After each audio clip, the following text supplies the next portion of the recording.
I'm Emily. I live with my husband, Ethan, and his parents. His dad is pretty quiet. He has hobbies, but doesn't talk much. He's harmless, but his mom is the real problem. She clearly dislikes me and doesn't even try to hide it. I've pretty much experienced every passive-aggressive move in the book. Ethan defends me, but it's like talking to a brick wall. No matter what I say, they just won't listen. At breakfast, she'll say, "What's in today's soup?" I reply it's just regular soup. No, it's not. It's spicy, and it raises my blood pressure. Well, I say, please take that up with the soup manufacturer. I made it according to their instructions. Goodness, using something like that? I'm busy. If you have the time to pick on me, use it to make a better soup.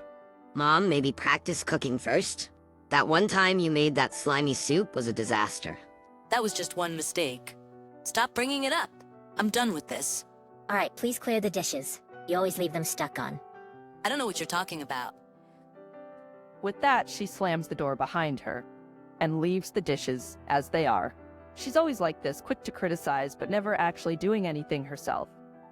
She doesn't set an example, nor does she correct her ways. I'm sorry. It's fine. It's the usual. But it's not like the stress doesn't build up. Her behavior isn't limited to just breakfast issues. Hanging the laundry. Hey, I told you to hang it the way I do it, didn't I? Well, if you don't like how I do it, you can hang it yourself. Why should I? It's your job. Mio, you're a housewife, right? You said housework is the job of a housewife. I get to take a break now that you're here. I've been doing it all along. How many times do I have to tell you? I'm a working mom, starting to lose your memory. Oh my, you're such an ungracious person. Even so, Amel never actually hangs the laundry. She won't even take it in, let alone fold it. When the laundry's done, hey, did you clean? Maëlle finished her morning chores and seemed displeased with me, coming over to complain again. I wish she'd channel that energy into helping around the house. But Maëlle stands imperiously in front of me, without any cleaning supplies, screeching at me in a shrill voice.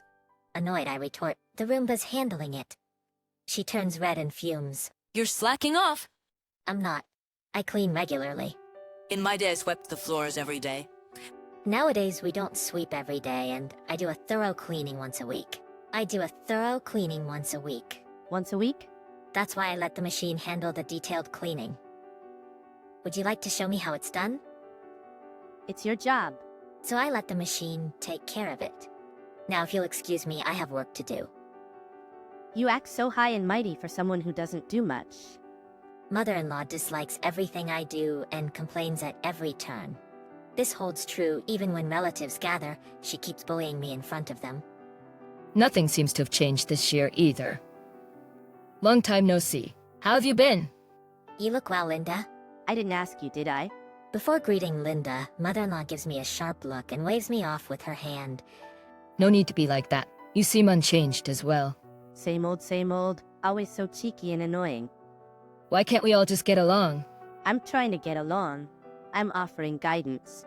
That's just bullying, you know? Emily slacks on housework, can't cook to save her life, and always makes the soup too spicy. I have to admire my mother-in-law's knack for exaggerating everything I do in the worst possible way. But Linda and the others don't seem to mind, knowing her tendency. Even so, Emily cooked this year's meal, right?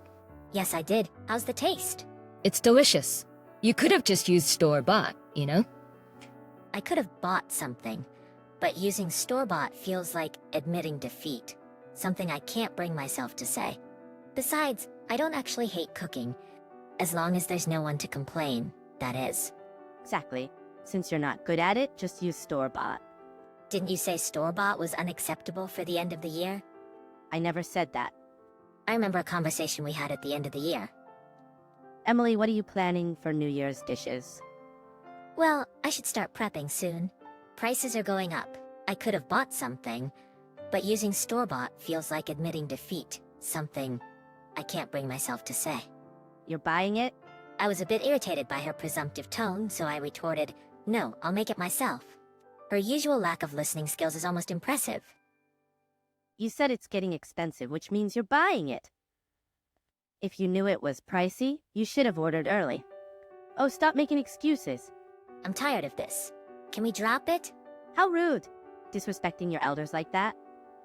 Sure, whatever. My mother-in-law, who probably doesn't remember our end-of-year conversation, starts bad-mouthing me again. She really lacks charm, you know? It'd be nice if she could be more straightforward. Linda looked at mother-in-law in disbelief.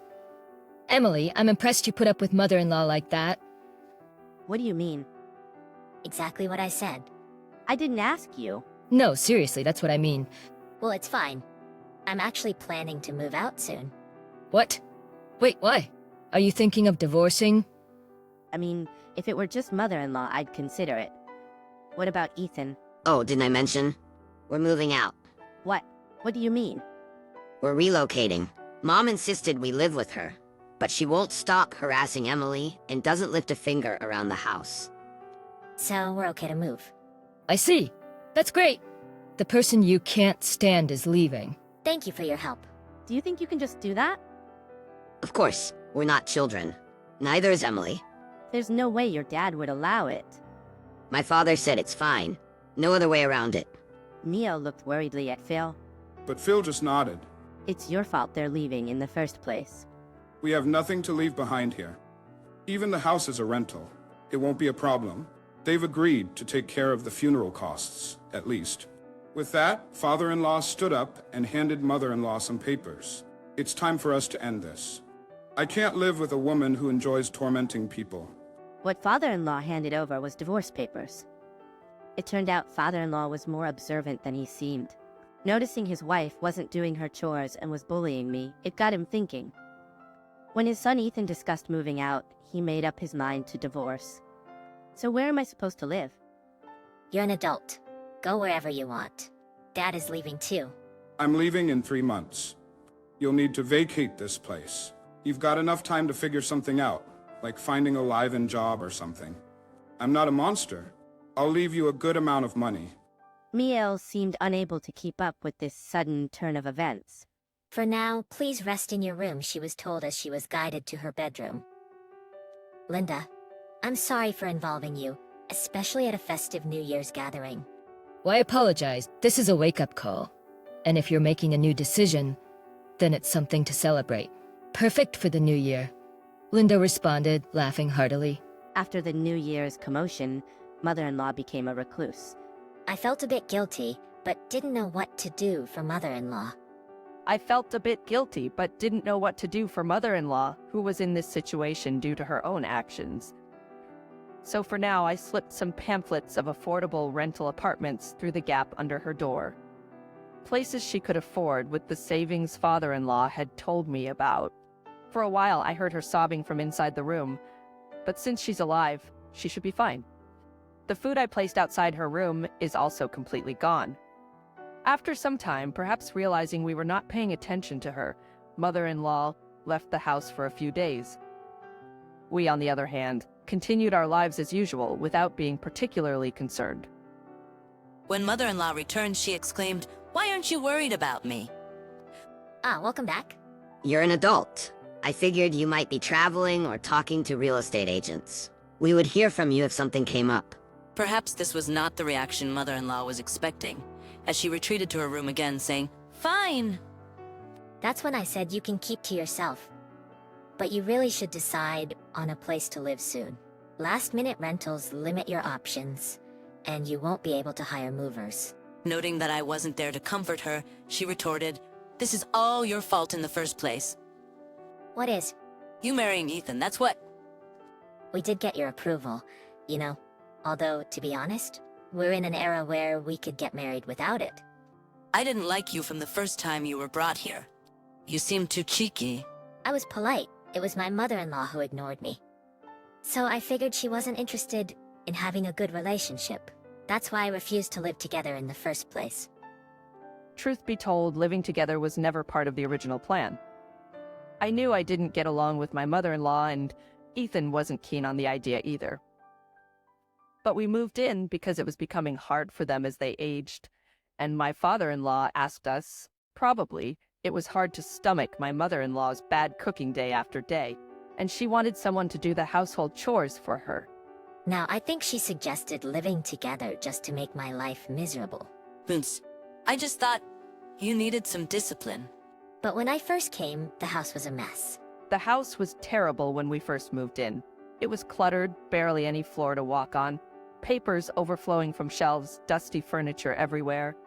The fridge was a mix of expired food and new food, making it hard to use, and the vegetable drawer had rotting produce. We took days off and spent a week making it livable. Given the current state, if we rent a new place, it'll turn into a mess again. Should I teach you how to maintain it? I don't need it. But your room is still messy. From the door, I can see her room cluttered, the floor hidden beneath piles of discarded clothing. Are you okay with that? It'll get messy again soon. I'll be fine. Days later, we moved out of the house. My file plans to leave in a few days, too. Worried, I decided to check on my MIL. When I arrived, I heard some strange noises from inside the house. Hello? Is everything all right? I walked in to find the house in terrible shape again. The floor was inexplicably soaked. Laundry was overflowing from the washing machine, and yet the clothes hung up to dry were crumpled. The kitchen sink was piled high with dirty dishes, and I could see at least 4 brooms and dustpans. This is a mess again, isn't it? What brings you here? Well, just doing the usual final walkthrough before moving out. You may not be aware, but it's a big deal if we don't return the house to its original state. Half of what I'm saying is true. I also came because Phil asked me to. The house has to be empty before we hand it over, though, looking at its current state, that seems impossible. When are you handing over the house? Next week, right? What about your move? I've already found a new place. The movers are coming the day after tomorrow, so I was planning on tidying up. Then why is everything soaked? I was trying to clean the house. So you did a wet wipe down? So you didn't? Or should I say you didn't even know how to? I just forgot, okay? Why not just be honest? We're not living together anymore. Enough with your nagging. Alright, I won't help you then. Didn't your Mile teach you how to clean? Turns out, MAL really can't do household chores. Her mom was proficient at them, but assumed MAL would naturally learn, so she never taught her. Her mom thought the same, that her daughter would be just fine by just observing her. So MAL never learned cooking or cleaning. Perhaps because of that, MIL couldn't do any household chores, even after getting married. And you still managed to be such a MIL from hell? I'll be honest, because it's the end. I was ashamed of my incapability. I thought if I criticized you, my shortcomings wouldn't be exposed. I see. Mel had her reasons, but that didn't make it acceptable for me. Being unable to do something doesn't justify attacking someone else. When I told her this, she replied, I still can't accept you no matter what. At that point, there was nothing left to say. I left my in-laws' house. On the day of the handover, even though it wasn't necessary, I found myself near my in-laws' place. As I approached, I could hear a Phil's loud voice from several houses away. Didn't I tell you we were closing today? Well, the movers didn't show up. How do you expect to move like this? But No, but get this sorted out by this evening. how do you expect me to do that all by myself? Not my problem. Even from a distance, it was clear my MIL couldn't handle the move by herself. I glanced over at Ethan, who was with me. Ethan caught my gaze and sighed. I appreciate the concern, but maybe we should go home.